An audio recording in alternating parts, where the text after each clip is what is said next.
আসসালামু আলাইকুম। নিশ্চয়ই আল্লাহর রহমতে সবাই ভালো আছেন। আলহামদুলিল্লাহ আমিও ভালো আছি। তো সবাই সবসময় ভালো থাকেন, সবার জন্য দোয়া রইল ইনশাআল্লাহ।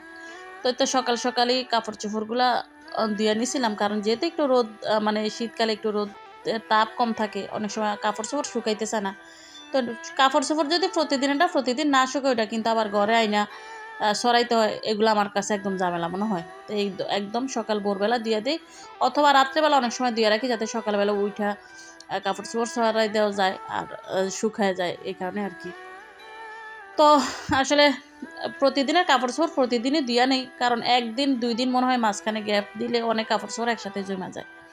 আর তো ফুল গাছ তো আমার জায়ের মেয়ের আমি আইনা দিছিলাম ফুল গাছটা যেটা লাগাও। তো ছোট মানুষও পারে না তো ওর একটু আবার দেখা গেছে ফুল গাছটা লাগাইতে সাহায্য করলাম। মানে ও তো ছোট মানুষ মানে মাটিটা উড়াইতে পারতেছে না। তো এর মধ্যে দেখলাম যে আমার ছেলে আরবি ফইরা চইলা আসছে সকালবেলা। তো আর ছেলের বাবারে বলছি যে আমারে বড়ই পাতা আইনা দেন। আসলে বড়ই পাতা তো আর টাকা কিনা লাগে না। আমার মনে হয় যে আমি নিচের সবগুলা খাইয়া নিছি। তো এখন আর নিচেরগুলা আমি নিজে নাগাল পাই না আরকি। পাতা উপরে উইঠা গেছে।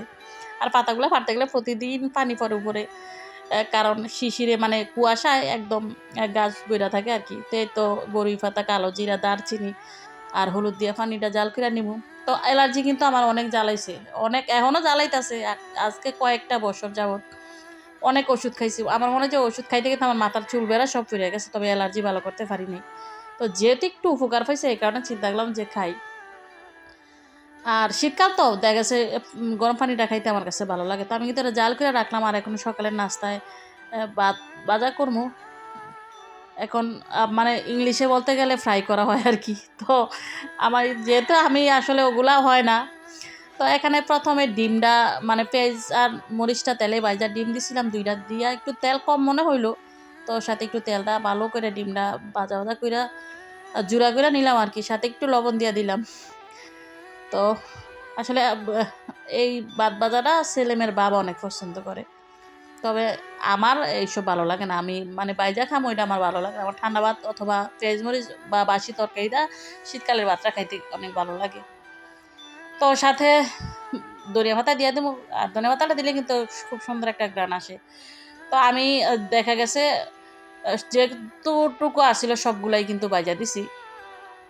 আর বলছি যে বাবা, ছেলে, মেয়ে একসাথে খাইবো আরকি। তো আমার এই দেখেন ভাতটা ভাজা শেষ হইছে আরকি। তো মানে মাঝে আমার ছেলেও পছন্দ করে তবে মেয়ের এই খাবারটা একদমই পছন্দ না। তারপরে ভাজা কইরা দিছে যে একসাথে খাও। বা আলাদা আর ডিম ভাজি নাই। তো এই যে মানে একসাথে দিয়ে দিছে আরকি। ৩ জনে মিলা এটার থেকেই মানে চামিচ দিয়ে খাইব। আর মেয়ে খাইতে চায় না তবে মেয়ের বাবা বুঝাইয়া বলছে যে, "একটু খাইয়া দেখো, খাইতে ভালো লাগে।" মেয়ে বলছে যে, "ওরে আলাদা ডিম ভাজা দিতাম, ও নাকি ওইভাবেই খাইব আরকি।" তো মেয়ের বাবা বলাতে মেয়ে একটু খাইছে আরকি। তো তারপর আমি কিন্তু এই পানিটা তো মানে একটু ঠান্ডা হয়ে যাইতেছে। এখন আমি পানীয় রাখলাম প্রতিদিন। এর আগে জাল করি কারণ এটা কিন্তু একটু ঠান্ডা হইতে মনে হয় যে অনেক সময় লাগে। তো আমি যখন এগুলা খাই আমি বইসে একদম রিল্যাক্সে খাই। মানে তাড়াহুড়া কইরা না। তো যেহেতু হেরা নাস্তা খাইয়া নিছে এর মধ্যে আর আমার কোনো ঝামেলা নাই। তো এই তো ৩ জন খাইয়া কিন্তু এই যে ভাত এতটুকু রইছে। মনে হয় যে এগুলো আমার জন্যই রইছে। যদিও আমার এগুলো একদমই পছন্দ না।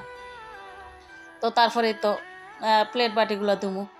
তো দেখা গেছে সব কাজ-টাজ সাইরা মানে সকালবেলার ঝামেলা শেষ কইরা কিন্তু আবার রান্না-বান্না করতে হয়। আর প্লেট বাটিগুলা দেখা গেছে মানে এ তো সারাদিনই ধোয়া লাগে। এটা তো আমার মনে হয় যে সব কাজ দিন না করা লাগলো মানে প্লেট বাটি ধোয়া লাগে এটা একদম কঠিন। আল্লাহর ৩০ দিন এবং দিনে ৩ থেকে ৪ বেলা।